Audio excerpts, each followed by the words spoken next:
Bonjour à tous, alors aujourd'hui je vous propose donc un cours sur les fonctions exponentielles de base A.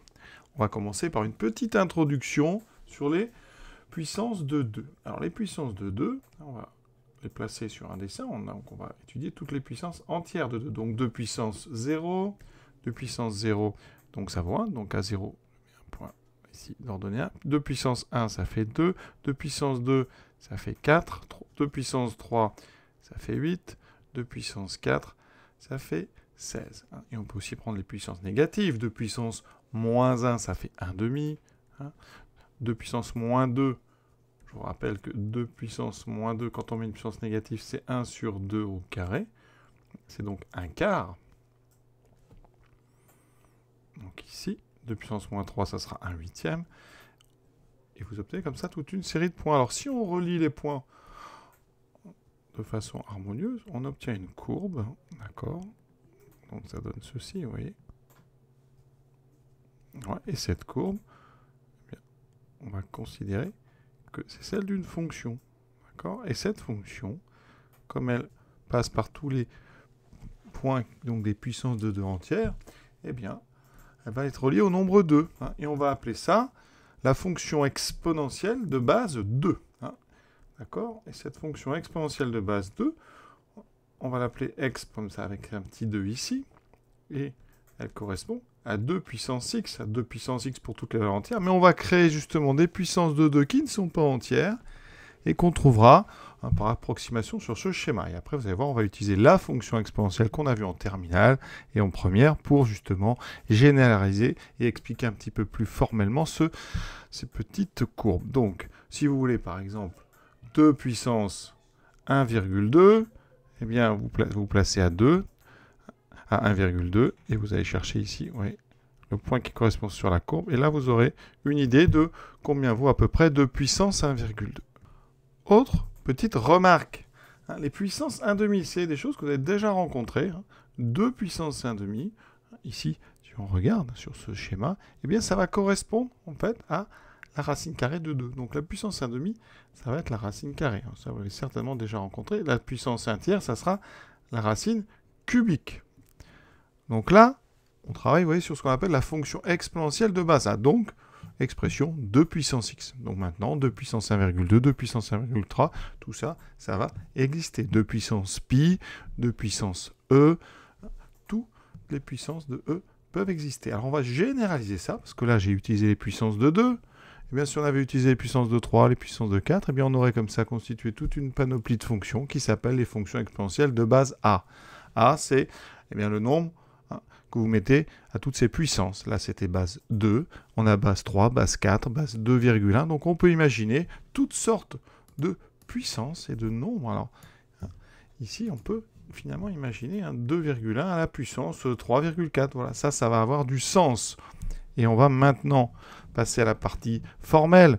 On va donner une expression de la fonction qui permet de calculer ces valeurs en utilisant la fonction exponentielle que vous avez vue en première et en terminale. Voilà pourquoi il y a le mot exponentiel là-dedans. Voici sur GeoGebra donc la courbe de cette exponentielle de base 2. Alors, c'est donc des 2 puissance x. Là, c'est 2,25 puissance x. Vous voyez, en fonction de la valeur de a, donc de la base, la courbe change. Plus la base est grande, plus vous avez comme ça une montée rapide. Et on peut aller comme ça sur 5, 6 puissance x, 7 puissance x, etc. Jusqu'à ici, j'ai tracé donc 10 puissance x. Ça, c'est donc la courbe qui donne les puissances de 10. Les puissances positives à droite, puissances négatives à gauche. On verra, petite contrainte, les fonctions exponentielles de base A, il faut que la base soit un nombre positif. On ne peut pas prendre une base négative. Ce sera la petite contrainte et on expliquera pourquoi très bientôt. Une des exponentielles les plus importantes, et c'est pour ça qu'elle s'appelle des exponentielles, c'est l'exponentielle de base E, ce fameux nombre E, ici, voilà, la voici, si vous reconnaissez la courbe de la fonction exponentielle, eh bien, il se trouve que toutes les fonctions exponentielles ont des courbes qui ressemblent à celle-ci, d'accord? Voilà. Et si vous prenez, vous allez voir, ici, donc je suis à 1, voilà. Si on prend des nombres entre 0 et 1, on a des courbes qui qui descendent, donc des fonctions décroissantes. Donc voilà, c'est important, hein, la valeur de a est importante, ça sera un nombre positif, notre base, et en fonction de sa position par rapport à 1, on aura des courbes, des fonctions décroissantes et des fonctions ici croissantes. Entre les deux, on aura la base 1 puissance x qui vaut toujours 1, vous voyez la courbe verte, c'est une constante. Voilà. Donc maintenant, on est prêt pour mettre un petit peu de mathématiques rigoureuses là-dedans. Première chose, la base est toujours un nombre positif. Donc ici, a sera strictement positif. Peut être n'importe quel réel, mais il faut qu'il soit strictement positif. Ensuite, on va regarder la fonction f de x qui est, donc sa notation c'est a ici de x, et ça sera exponentielle de x ln de a. Vous voyez, comme il y a ln de a, on comprend pourquoi on est obligé de prendre a strictement positif. Le logarithme népérien, ça c'est le logarithme népérien, n'est pas défini pour des nombres négatifs. Alors, cette fonction, on va regarder. Prenons un x qui est un entier. Donc, on prend n entier. Quelle est son image par cette fonction? Donc, ça fait e de n, ln de a. On a déjà dit, la fonction ln, il y a une propriété sur les entiers, quel que soit n. On l'a dit, ln de a puissance n, c'est n, ln de a. Et ça, c'est pour tout a positif. Donc ici, ben, vous voyez, je peux rentrer le n à l'intérieur du logarithme sous forme d'une puissance. Ensuite, exponentielle n qui se succèdent, étant des fonctions réciproques, les effets s'annulent, il me reste a puissance n. Donc, effectivement, cette expression exponentielle de x et n de a, elle coïncide bien avec les puissances entières de a. Et voilà pourquoi, après, mais on a décidé d'utiliser la notation, carrément, a puissance x. C'est une notation, et quand on va s'en servir, alors il y a des propriétés qui seront les mêmes que les puissances, mais dès qu'on est un petit peu perdu ou dès qu'on a besoin de dériver, on reviendra à cette expression ici, donc exponentielle de x ln de a, qui nous permettra comme ça d'utiliser tout ce qu'on sait sur la fonction exponentielle, parce qu'on en sait beaucoup sur cette fonction exponentielle. Une première propriété très importante, c'est que a puissance x, pour tout a positif et quel que soit x réel, eh bien a puissance x est toujours strictement positif. Effectivement, par définition, c'est un exponentiel. C'est exponentiel de x ln de a, d'accord? D'accord? Car quel que soit x, exponentielle grand x est strictement positif. Donc, une puissance ici, quand on utilise ces fonctions exponentielles de base a, ça donne toujours des nombres strictement positifs. Alors, les petites remarques. Une chose que certains peut-être se disent, mais c'est bizarre, parce que moins 1 au carré, ben, je sais que ça fait 1. Ça existe. Moins 2 au carré, ça existe. Donc, on peut très bien avoir un nombre négatif ici, à l'intérieur. Alors, ça ne pose pas de problème, si la puissance est entière. Autrement dit, vous pouvez toujours utiliser des puissances entières avec des nombres négatifs. Il n'y a pas de souci. Mais là, vous n'utilisez pas, en fait, la fonction exponentielle de base moins 1. Celle-là, elle n'existera pas. Donc, autrement dit, vous pouvez considérer, par exemple, 2 puissance 1,2. Ça ne pose pas de problème. On sait que c'est exponentielle de 1,2 ln de 2. Par contre, moins 2 à la puissance 1,2, ça n'existe pas. D'accord? Donc, les puissances un petit peu tordues, elles ne vont exister que pour des bases, évidemment, positives. Donc, vous ne pourrez toujours faire des puissances entières avec n'importe quoi, il n'y a pas de souci. Par contre, pour les puissances 1,2, puissance pi, puissance 3,4, moins 0,8, voilà, toutes ces puissances un peu, comme je dis, bizarres, eh bien, elles n'existeront pas pour des nombres négatifs. Voilà. Mais ça ne vous empêchera pas de calculer moins 1 au carré, moins 2 au carré, etc. Ensuite, regardons un petit peu les propriétés de ce genre de choses. Regardons a puissance x fois puissance y. Qu'est-ce que ça donne? Mais ça fait exponentielle de x ln de a fois exponentielle de y ln de a. Et là, avec les propriétés de l'exponentielle, produit de deux exponentielles, c'est l'exponentielle de la somme. Et vous voyez qu'ici, eh bien, je peux factoriser, ça fait e de x plus y ln de a, et ça correspond à a puissance x plus y. Donc, il y a plein de propriétés qui vont être les mêmes que pour l'exponentielle e, c'est-à-dire tout ce que vous connaissez comme propriété sur e de x, eh bien, on va pouvoir les retrouver. Donc, a puissance x plus y, ça sera a puissance x fois a puissance y. On retrouvera a puissance moins x, ça fera e de moins x ln de a. Exponentielle de moins x, ben c'est 1 sur exponentielle x, donc là vous avez 1 sur exponentielle x ln de a. On retrouve 1 sur AX, donc propriété suivante, A puissance moins X, c'est 1 sur A puissance X. Vous pouvez faire A puissance X moins Y. Eh bien, avec la première propriété, ça fera puissance X fois A puissance moins Y. Avec la deuxième qu'on vient de donner, ça fera A puissance X fois 1 sur A puissance Y. Et donc, AX sur A puissance Y. Propriété, vraiment qu'on connaît très bien avec l'exponentielle de base E. La fonction que vous connaissez, vous, cette fameuse exponentielle, eh bien, c'est l'exponentielle de base E. Donc, exponentielle, c'est en fait l'exponentielle de base E. C'est E de X, ln de E. C'est-à-dire qu'on prend A égale E, mais ln de E, ça vaut 1. Donc, on retrouve exponentielle X. D'accord? Voilà pourquoi, vraiment, le nom a été choisi fonction exponentielle, parce que ça rappelle la fonction exponentielle.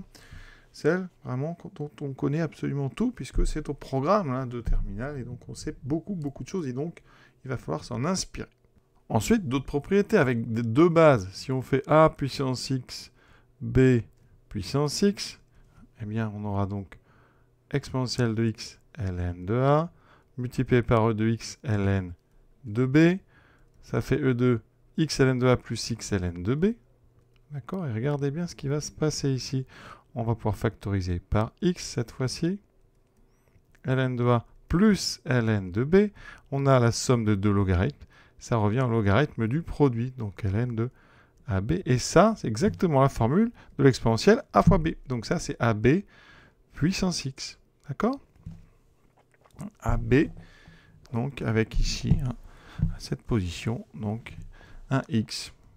Donc, propriété importante. Alors ça, évidemment, il faut que je rajoute, quel que soit A et B, strictement positif. Et donc, pour tout X réel, donc A, X, B, X, ici, ça fait AB. Alors, il faut mettre des parenthèses, pardon, excusez-moi, j'ai oublié, très important, des parenthèses, voilà. Alors, petite remarque aussi importante qui mériterait, je pense, à elle seule une vidéo, les fonctions exponentielles de base A strictement positives, eh bien ces fonctions donc définies sur R, qui a X associe à puissance X. Et souvent, on les confond avec les fonctions puissance A. Alors, si la puissance A est entier naturel, donc la fonction puissance A, c'est la fonction qui a X associe X puissance A. D'accord? L'exposant, c'est A. Et là, vous la connaissez, c'est x carré, x cube, x. Fonction qu'on connaît vraiment par cœur. On peut aussi prendre une puissance, donc ici, qui est dans z moins, c'est-à-dire un entier relatif, négatif strictement. Et à x, elles associent donc x puissance a. Et dans ce cas-là, celle-là, c'est donc 1 sur x, 1 sur x2, 1 sur x3. On a un petit souci en 0. Donc défini, vous voyez, celui-là, celle-là c'est sur R, celle-là c'est sur R étoile. Donc il faut faire attention en fonction de la puissance. Eh bien, sachez qu'il existe les fonctions puissance, quelle que soit la puissance. Et sinon, voilà, la fonction puissance AX, elles vont associer x puissance A. D'accord? Mais celle-là, si on veut vraiment généraliser les puissances, il faudra les définir sur R plus étoile. Et parfois, on pourra les prolonger en 0. Et là, on pourra utiliser, justement, pour bien les expliquer, la notation exponentielle, donc de A, ln de x. La différence avec nos fonctions exponentielles, c'est qu'ici, vous voyez, la variable, c'est x. Dans les fonctions exponentielles, le x est devant le ln de A. Dans les fonctions puissance, le x est à l'intérieur du ln. D'accord? Donc, ça explique que pour ces fonctions-là, il faut des nombres strictement positifs. Donc, nous, vraiment, la variable x, elle est l'exposant, c'est la puissance, c'est vraiment important à comprendre. Alors maintenant, on va regarder les variations. Cette fonction, donc son expression, c'est exponentielle de x, ln de a. D'accord? Elle est définie sur R. Et vous voyez qu'exponentielle, c'est dérivable sur R, x et n de a, c'est dérivable, donc il n'y a pas de souci dans la composée. On peut dériver, c'est un exponentiel u. Donc f', vous trouvez la dérivée de x ln de a, qui est tout simplement ln de a. Et vous retrouvez l'exponentielle de x ln de a. Donc, la dérivée de a puissance x, c'est ln de a que multiplie a puissance x. Alors, au niveau du signe, ça va être intéressant. Parce que a puissance x, je vous ai dit, c'est tout le temps strictement positif. Donc, le signe de f' dépend uniquement du signe de ln de a. Et donc, si a est entre 0 et 1, alors ben, on sait que n de a est négatif. Hein. Et donc, f' est strictement négative. D'accord? Ça veut dire que f est strictement décroissante. Et là, on est dans les exemples. Hein. 1 demi puissance x, 1 tiers puissance x, 0,3 puissance x, etc. Que des nombres entre 0 et 1 strictement.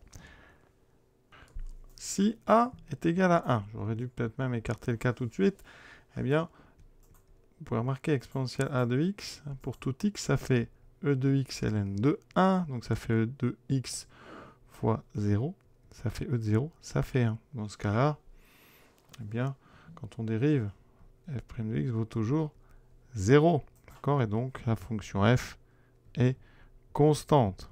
D'accord? C'est la fonction exponentielle de base 1 qui n'a pas un grand intérêt. Elle vaut toujours 1. Donc, c'est la fonction constante égale à 1. Ensuite, si a est plus grand que 1, ben, le logarithme de a est strictement positif. Et donc, la dérivée est strictement positive. F est strictement croissante. Alors ça va avoir son importance pour ce qu'on appelle les logarithmes. Logarithme en base A. Vous connaissez le logarithme népérien. Il existe le logarithme décimal. On en parlera dans une autre vidéo très prochainement. Ici, hein, quand A est différent de 1, on a une fonction qui est strictement croissante ou strictement donc, décroissante. Dans ce cas-là, on dit que f est une bijection. Et donc une bijection qui va de R dans 0 plus l'infini ouvert en 0. Une bijection, ça veut dire que chaque nombre de R a une image et une seule, et chaque nombre de 0 plus l'infini a un antécédent et un seul. On peut coupler les éléments de R et de 0 plus l'infini en faisant x dans a puissance x. Eh bien, ce couplage va nous permettre de le faire dans l'autre sens, qu'on appelle la bijection réciproque. Hein. Et vous en connaissez une. Hein. Quand on est en base E, eh bien, quand on fait x donne exponentielle x, on utilise la fonction exponentielle. Si on veut faire le chemin inverse, on utilise la fonction logarithme népérien. Eh bien, chaque fonction exponentielle de base A sa fonction réciproque, hein, qui sera un logarithme. Hein, le plus célèbre, c'est le logarithme décimal. Hein. La fonction kx s'associe 10 puissance x, c'est l'exponentielle de base 10. Eh bien, sa fonction réciproque, ça sera le célèbre logarithme décimal. Alors, on le note log, log. On pourrait le noter log 10, tout comme on pourrait le noter le logarithme népérien, log avec un petit e ici. C'est le log e, c'est-à-dire le log qui est la fonction réciproque de la fonction exponentielle de base a. D'accord? Chaque fonction exponentielle de base a, donc, a une fonction réciproque qui est le log en base a. On met un petit a ici. Et donc, ça c'est important. C'est une fonction qu'on va étudier, je le dis très prochainement. Assez simple à étudier et qui sert beaucoup en physique, en acoustique, en chimie avec le pH, etc. Regardons un petit peu donc sur GeoGebra. Là, c'est l'exponentielle de base 1,5 qui est tracée.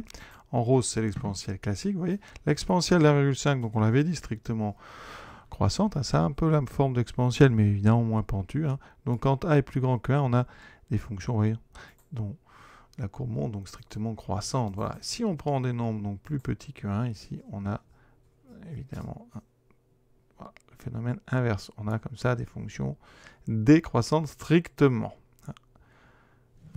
Fonction très connue, c'est exponentielle, c'est la fonction kx associée exponentielle moins x. Alors, si vous mettez ça sous la forme, donc 1 sur ex, ça vous donne 1 sur e. Et maintenant, on peut mettre 1 sur e puissance x, d'accord. 1 sur e, c'est un nombre strictement positif. C'est donc l'exponentielle de base 1 sur e. 1 sur e, c'est entre 0 et 1. Et cette courbe, on la connaît. Regardez. Ici, la courbe de l'exponentielle, eh bien, sont symétriques par rapport à l'axe vertical. C'est la courbe de notre exponentielle moins x, d'accord? Sur la même courbe, mais symétrique. D'accord? Et donc, quand on connaît la courbe exponentielle, on connaît par cœur la courbe de l'autre.